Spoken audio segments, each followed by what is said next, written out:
Periscope online. Everybody's online. Very good. Hey, everybody, it's Jack Heel, the dad you wish you had. It is a Thursday night. This is the time I normally head off to practice the Sonoran Desert Corral.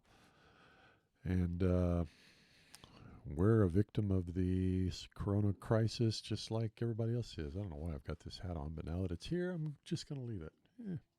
Not bad. Yeah, I'm an Arizona Diamondbacks fan. Let's call me a fan, not a fanatic. Before we go any farther, let us stop for just a moment because it is good to be alive, and we should drink a toast. Here's to this precious moment. It's beautiful.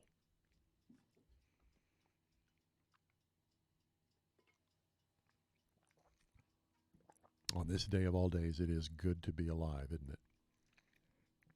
Today, RESPECT. Find out what it means to me. This is a personal experience I'm going to be sharing with you all. The dad you wish you had is not perfect, guys. I'm 58 years old. I'm still figuring stuff out. Frankly, the reality, here's the truth.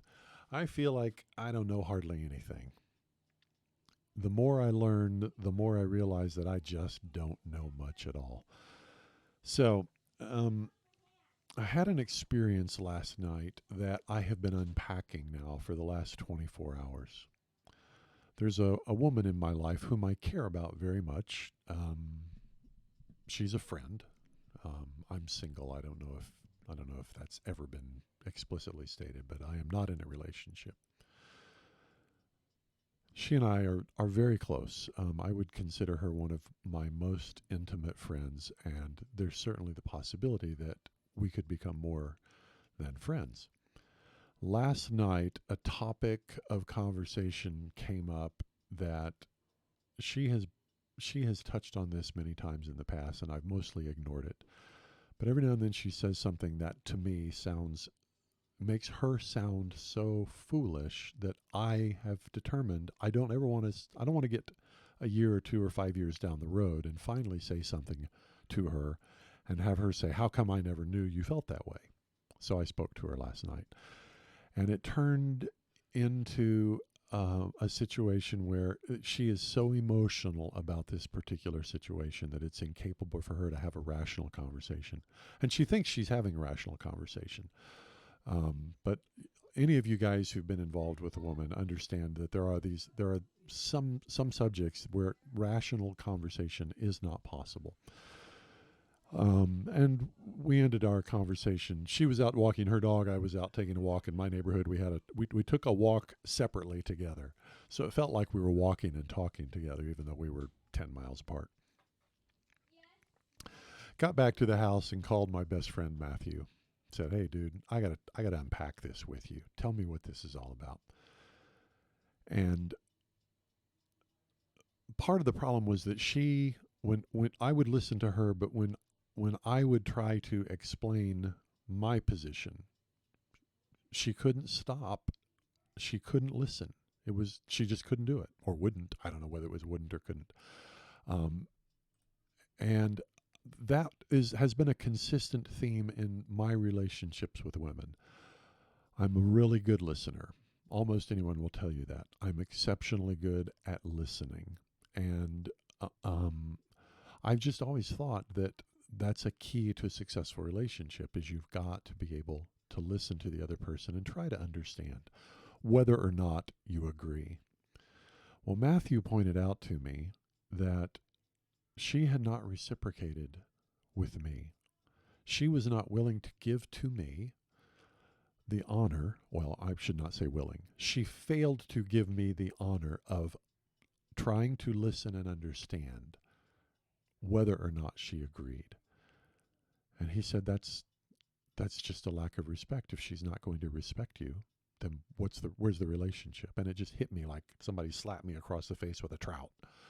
It's like, oh my God, that is it exactly. I have not required these people I've been in relationship with to grant to me the right to hold a different, equally valid opinion and to take the time to listen and understand. I don't demand that everyone agree with me, but if I'm going to be in an intimate relationship with you, I'm going to give you the respect of listening to you and trying to understand the things that you believe and feel, even if I don't agree. And it is a sign of respect for you to do the same to me. And when I realized that Matthew, even when he doesn't agree with me, will sit and listen and try to understand. And that's never been an issue in our relationship. We've been friends for, it's got to be close to 10 years. And he's my best friend in Phoenix. It just blew my mind that I've tolerated from my intimate female relationships an utter lack of respect. Now, that's not on this girl. That's on me. I've allowed it. I've tolerated it. What's that saying? You deserve what you tolerate? I've deserved this.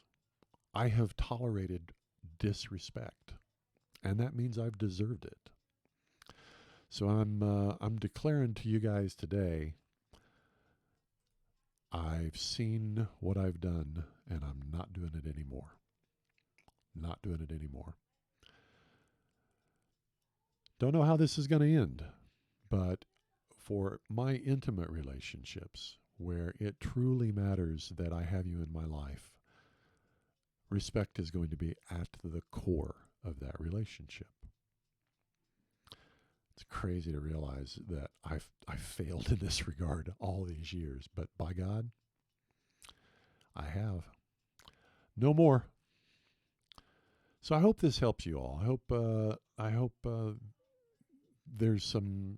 I hope something resonates here with you, and you're able to say, "Hey, I get it. I'm like that too," or I might have made that mistake. I'd like to hear from you guys. Leave questions and comments for me, and we'll talk about this. Till tomorrow, I'm Jack Heald, the dad you wish you had. We'll see you.